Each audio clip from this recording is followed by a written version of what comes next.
안녕하세요. 잡시광입니다. 보시는 장면은 우크라이나군이 러시아가 점령한 루안스크 지역에서 러시아 탱크를 정밀 타격하는 장면입니다. 영상을 보면 우크라이나군의 탱크 한 대가 서서히 전진하다 전방 러시아군 탱크를 향해 포격을 가합니다. 포탄은 발사 1초 만에 러시아군의 탱크에 떨어졌고 화염에 휩싸인 러시아군 탱크는 완전히 파괴됐습니다. 이날 우크라이나 국방부는 우크라이나 T-64 탱크가 러시아 T-72 탱크를 파괴했다고 공식 발표했습니다. 이처럼 우크라이나 군은 장비와 병력의 열세를 극복하기 위해 러시아 탱크를 집중 공략했습니다. 이번 전쟁에서 알 수 있듯이 탱크를 저격할 수 있는 공대지 미사일의 중요성은 더욱더 커졌습니다. 그리고 한국은 탱크 저격수라 불리는 공대지 미사일을 우리 기술로 개발했습니다. 보시는 모습은 최근 우리 군이 공개한 헬기에 탑재해 발사하는 공대지 유도탄 천검의 모습입니다. 공중에서 지상 전력을 타격하는 임무를 지닌 것이 바로 공대지 미사일인데요. 그동안 우리는 이 기술을 미국에 의존해 왔지만 이번에 국내 기술로 헬기에 장착하는 공대지 유도탄 개발에 성공한 것입니다. 보시는 것처럼 천검은 소형 무장 헬기의 아랫부분에서 발사됩니다.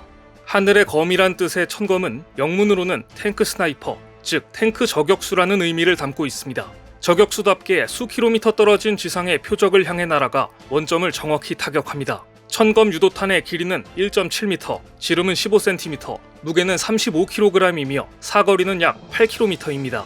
비행 속도는 초속 200m이며 균질 앞 연강판 최대 1000mm를 관통하는 파괴력을 갖고 있습니다. 뿐만 아니라 데이터 링크를 활용해 발사 후 목표를 바꿀 수도 있고 AH-642 아파치 가디언과 연계해 교전을 할 수도 있습니다. 탱크 입장에서는 그야말로 악몽과 같은 무기인 것이죠. 한국이 여러 차례 걸친 테스트를 마치고 천검 개발을 마무리하면서 그동안 수입에 의존하던 공대지 유도탄의 국산화에 청신호가 켜졌습니다. 이번 개발이 특히 의미 있는 것은 천검이 그동안 우리가 의존하던 미국의 공대지 미사일 헬파이어를 따라잡았다는 평가를 받고 있다는 점입니다. 미국의 헬파이어2는 헬기용 공대지 유도탄의 대명사였습니다. 하지만 한국의 천검은 헬파이어보다 유도 능력은 더 뛰어나고 관통력은 비슷한 수준에 이르렀다고 평가받고 있습니다. 천검의 가장 큰 특징은 가시광선과 적외선 영상을 모두 활용하는 이중 모드 탐색기가 탑재됐다는 점입니다. 따라서 빛이 있는 곳뿐만 아니라 어두운 곳에서도 목표물 탐지가 가능합니다. 여기서 주목할 점은 한국이 IT 강국인 만큼 유선 데이터 링크를 적용해서 목표물이 직접 보이지 않는 곳에서도 발사가 가능하도록 만들었다는 점입니다. 즉, 적이 보이지 않는 곳에 숨어서 목표물을 타격하고 은밀히 위험 지역을 빠져나가는 것이 가능해진 겁니다. 유사 무기체계 최초로 인공지능 알고리즘을 적용한 것도 천검의 특징 중 하나입니다. 80만 프레임 이상의 정밀한 표적 영상, 딥러닝을 통해서 유사시 운용자의 개입 없이 고정 표적을 자동으로 포착할 수도 있습니다. 이를 통해 명중률과 운용자의 생존 가능성은 높이면서 운용 시간은 단축하는 효과를 거둔 것으로 평가받고 있습니다. 이 과정에 투입된 모든 기술은 국산화율이 96%에 달하는 점도 매우 고무적입니다. 천검은 7년 2개월 동안 국방과학연구소 주관으로 한화와 LIG 넥스원, 풍산, 그리고 카이와 같은 우리 기업들이 개발에 참여했는데요. 전체 큰 그림에 해당하는 천검의 체계 통합은 한화에서 전담했고 목표물을 포착하는 역할을 하는 탐색기 개발은 LIG 넥스원이 맡았습니다. 탄두는 풍산이 담당했습니다. 한마디로 천검 프로젝트는 우리 기술로 팀 코리아가 해낸 결실입니다.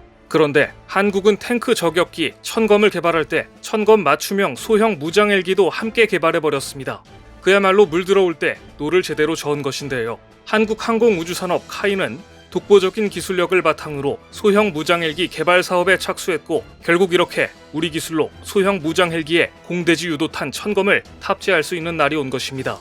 한국은 당장 올해 2023년부터 천검 양산에 들어가 2024년에는 우리 군에 전력화할 수 있을 것으로 보고 있습니다. 소형 무장 헬기 역시 2024년도에 전력화가 이루어질 전망입니다. 현재 글로벌 시장에서 점유율이 가장 높은 공대지 미사일은 미국의 헬파이어이지만 전문가들은 천검이 양산되기 시작하면 첨단 기술을 탑재한 한국의 천검이 미국의 헬파이어를 넘어설 것이라고 보고 있습니다. 특히 천검과 소형 무장 헬기를 세트화해 판매할 수 있기 때문에 해외 방산 수출에도 긍정적으로 작용할 것으로 보고 있는데요. 수입산 무기 전력을 대체해 외화를 아끼는 효과도 얻게 됩니다. 우리 군은 지난해 헬파이어 미사일 288발을 407억 원에 사들여 전력화했습니다. 한 발당 1억 원이 넘는 고가의 미사일입니다. 그런데 우리 기술로 천검을 개발했고 곧 양산하게 되면 우리는 앞으로 미국으로 가던 수백억 원을 절약할 수 있게 됩니다. 지금 우크라이나 전쟁에서 또 하나 눈에 띄는 무기는 소형 다목적 무기입니다. 대당 가격이 1억 원 미만인 무인기가 전쟁의 핵심 요소로 떠오른 것입니다. 이제 무인기는 예전처럼 적진을 정찰하는 것에 그치지 않고 내륙 지역을 공격하거나 상대방의 취약점을 파고드는 비대칭 전술에도 투입되고 있습니다. 이 과정에서 글로벌 호크나 리퍼처럼 크고 비싼 무인기보다 오히려 작고 저렴한 보급형 드론이 파괴력은 물론 신속하게 제작될 수 있어 그 중요성이 커졌습니다. 비싼 게 최고는 아니라는 것을 보여준 겁니다. 러시아가 사용한 이란제 드론이 바로 그 증거입니다. 이란제 무인기 샤헤드 136은 무게 200kg에 폭발물은 미사일의 10분의 1 수준인 36에서 50kg을 탑재할 수 있습니다. 위력은 미사일보다 낮지만 대당 가격이 약 2,600만 원에 불과합니다.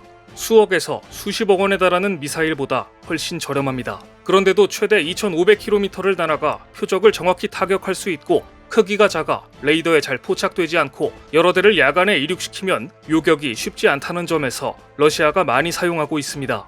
반면 우크라이나는 미국산 다목적 무인기 스위치블레이드와 튀르키예산 드론인 바이락타르나 저렴한 보급형 무인기를 사용하고 있습니다. 이처럼 21세기 전장에서 소형 무인기는 대세가 되어 있는데요. 세계가 앞다투어 소형 무인기 개발에 나서는 또 하나의 이유는 외국에서 반입한 드론은 백도어, 즉 인증을 받지 않고 망에 침투하는 수단을 비롯한 보안이 취약하다는 단점이 있기 때문입니다. 우크라이나군이 중국산 DJI 드론 사용을 제한한 것도 이와 무관치 않습니다. 보안도 강화하면서 유사시 우리 군에 무인기를 신속하게 보급하려면 평화시의 국내 무인기 관련 산업 공급망과 생산 능력을 충분히 갖추어 놓아야만 합니다. 엔진을 비롯한 핵심 장비와 부품을 국내에서 조달하고 군의 요구를 빠르게 반영할 수 있도록 다양한 장비를 신속하게 통합하는 기술도 확보해야 합니다. 따라서 한국은 본격적으로 소형 다목적 무인기 개발을 선언했습니다. 정찰과 통신, 그리고 공격 등 다양한 임무를 위한 장비 교체가 가능하도록 모듈화한 날개 접이식 소형 무인기를 개발하겠다는 계획인데요. 즉 드론과 로봇의 결합을 미래 핵심 전력으로 내세우고 있습니다. 한국은 이미 두 가지 차세대 무인 항공기, 무인 편대기와 스텔스 무인 정찰기를 개발하고 있는데요. 한국형 무인 편대기는 MQ-9 리퍼나 바이락타르 TB2 무인기와 같이 무인기를 장착하고 전투를 수행하는 무장형 무인기이지만 무장보다 더 중요한 기능이 있습니다. 바로 멈티라고 불리는 유무인 협력 기능을 갖는다는 점입니다. 멈티 기능을 지원하는 무인 편대기는 인간이 탄 유인 전투기와 함께 비행할 수 있는 것은 물론 정보를 주고받으면서 임무를 분담해서 작전을 수행할 수 있는 수준에 도달합니다.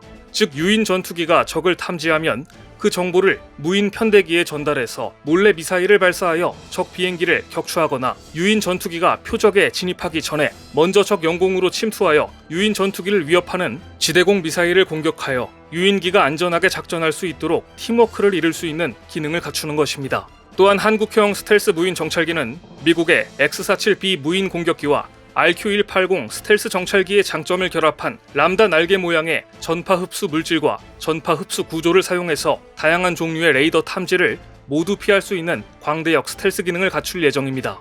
이 스텔스 무인 정찰기가 2027년 실전에 배치되면 한국군의 정보 및 감시 정찰 능력은 크게 발전될 것입니다. 한국이 개발 중인 무인 편대기와 스텔스 무인 정찰기가 양산에 들어가면 이것은 기존에 존재하지 않았던 신개념 미래 무기로서 대한민국 방산의 또 다른 대표작이 될 것으로 기대됩니다. 오늘 준비한 소식은 여기까지입니다. 댓글을 통한 여러분들의 많은 의견 기다리겠습니다. 시청해주셔서 감사합니다.